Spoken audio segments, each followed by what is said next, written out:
इस कार्रवाई में आप सबका स्वागत करता हूं। उत्तर प्रदेश विधानमंडल आज से अपना बजट सत्र प्रारंभ कर रहा है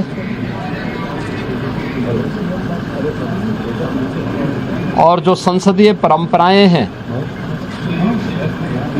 उसके अनुरूप इसकी शुरुआत माननीय राज्यपाल जी के अभिभाषण से होगी।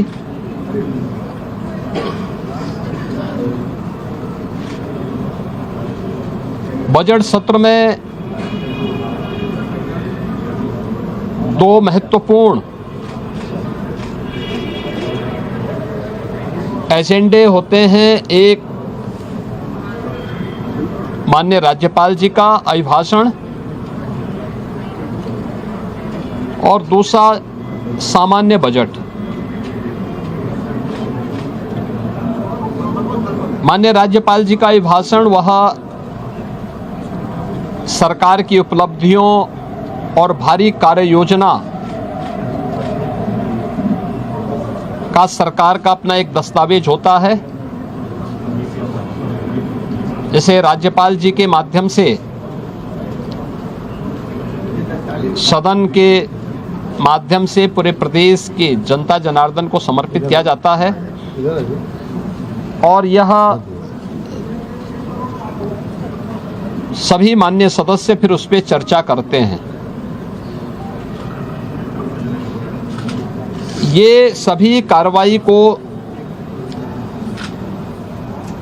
आज माननीय राज्यपाल जी के द्वारा अपना अभिभाषण समेत सदन को संबोधन के माध्यम से यहाँ दिया जाएगा। दूसरा सामान्य बजट 11 फरवरी को वर्ष 26-27 का सामान्य बजट प्रस्तुत होगा और फिर इस पे चर्चा होगी। फिर अंत में अनुदान मांगों को पारित करने के साथ ही बजट सत्र जो आज 9 फरवरी से लेकर के 20 फरवरी तक चलेगा, यह बजट सत्र का एक कार्यक्रम हम लोग लेकर के आए हैं। आज माननीय राज्यपाल जी के भाषण के बाद जब अभिभाषण सदन के पटल पे रखा जाएगा, उसके तुरंत बाद उत्तर प्रदेश का आर्थिक सर्वेक्षण भी सदन में प्रस्तुत होगा। ये पहली बार कोई राज्य सरकार अपनी आर्थिक उपलब्धियों को लेकर के, क्योंकि जब हम लोग इस बात का उल्लेख करते हैं कि हम लोगों ने यूपी के बीमारूपन से इसको उभार करके भारत की इकोनॉमी के ब्रेक थ्रू के रूप में उत्तर प्रदेश को स्थापित किया है, तो उन सभी कारकों को और उत्तर प्रदेश की इस आर्थिक उन्नयन की इस यात्रा को भी जानने का अधिकार सभी माननीय जनप्रतिनिधियों को और उत्तर प्रदेश की जनता जनार्दन को होना चाहिए।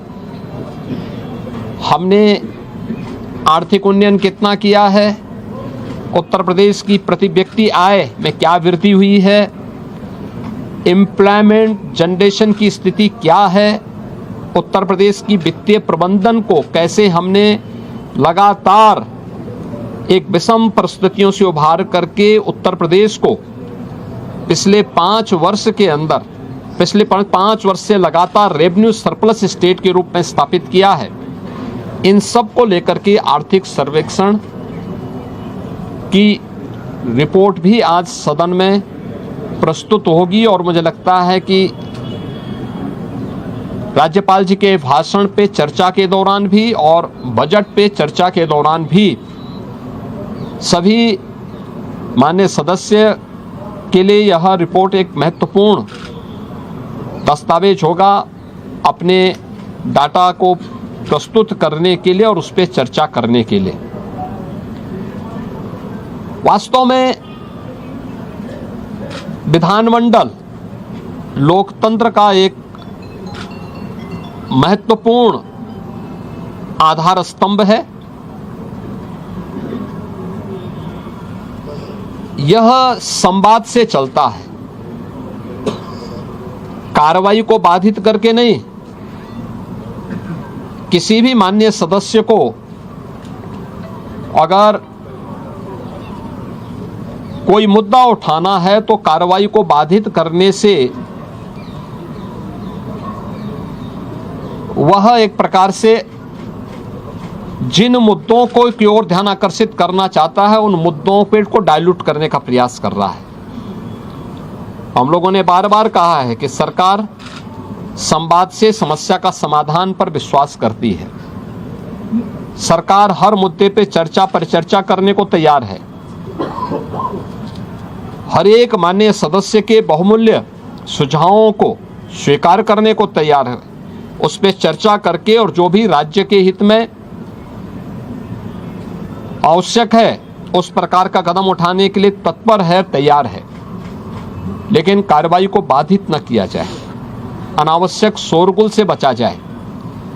यद्यपि पिछले 9 वर्ष के अंदर उत्तर प्रदेश विधान मंडल में कार्रवाई के नए कीर्तिमान स्थापित हुए हैं और हम विश्वास करेंगे कि बजट सत्र जिस पर पूरे प्रदेश की और देश की भी निगाहें होंगी, इस बजट सत्र को इन 2 महत्वपूर्ण सरकारी कार्यों के साथ ही तमाम प्रकार के विधायी कार्यों को माननीय सदस्यों के अपने महत्वपूर्ण मुद्दों को भी उठाने का एक मंच बनेगा। इस विश्वास के साथ मैं बजट सत्र के अवसर पर विधानमंडल के सभी माननीय सदस्यों का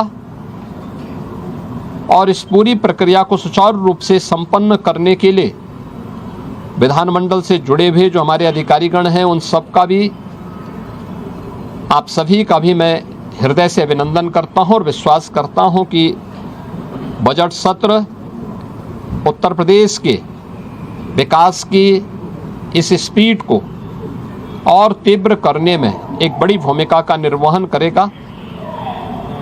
मेरा सभी पक्षों के माननीय सदस्यों से अपील होगी कि हमें विधायिका के सर्वोच्च मंच को जनता जनार्दन से जुड़े हुए मुद्दों पर एक सार्थक चर्चा को आगे बढ़ाने, संवाद से समस्या के समाधान की दिशा में एक नया मार्ग आगे बढ़ाने की दिशा में अपना प्रयास करना चाहिए। मैं सभी माननीय सदस्यों का बजट सत्र के अवसर पर, क्योंकि यह सत्र और यह वर्ष हमारी सरकार का 10वां बजट है, तो उस दृष्टि से अत्यंत महत्वपूर्ण है। मैं सभी का एक बार फिर से सबका स्वागत करता हूं।